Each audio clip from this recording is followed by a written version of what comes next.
టైంలో మనం చూడబోయే కథ తెలివి తక్కువ గొర్రె కథ.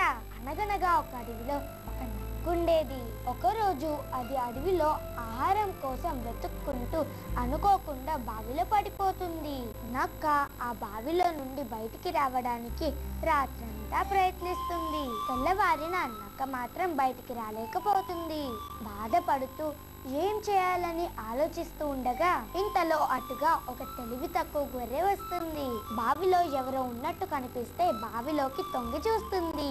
బావిలో నక్క కనిపిస్తుంది గొర్రెకు. అరెరే, ఇక్కడ ఏం చేస్తున్నావు అని ఆశ్చర్యంగా అడిగింది గొర్రె. నక్క, ఇక్కడ చాలా బాగుంది, అందుకే నేను ఇక్కడికి వచ్చాను, కావాలంటే నువ్వు కూడా వచ్చి చూడు, నీకే తెలుస్తుంది అని చెప్తుంది. ఆ గొర్రె నిజమే అనుకుని బావిలోకి దూకేస్తుంది.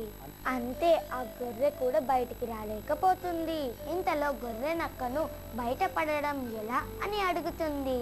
అప్పుడు నక్క, ఒక పని చేద్దాం, నువ్వు నీ 2 కాళ్ళను పైకెత్తి నించో, నేను నీ పై నుండి నడుచుకుంటూ బయటికి వచ్చేస్తాను, ఆ తరువాత నిన్ను కూడా రక్షిస్తాను అని చెబుతుంది. పాపం గొర్రె నక్కను నమ్ముతుంది.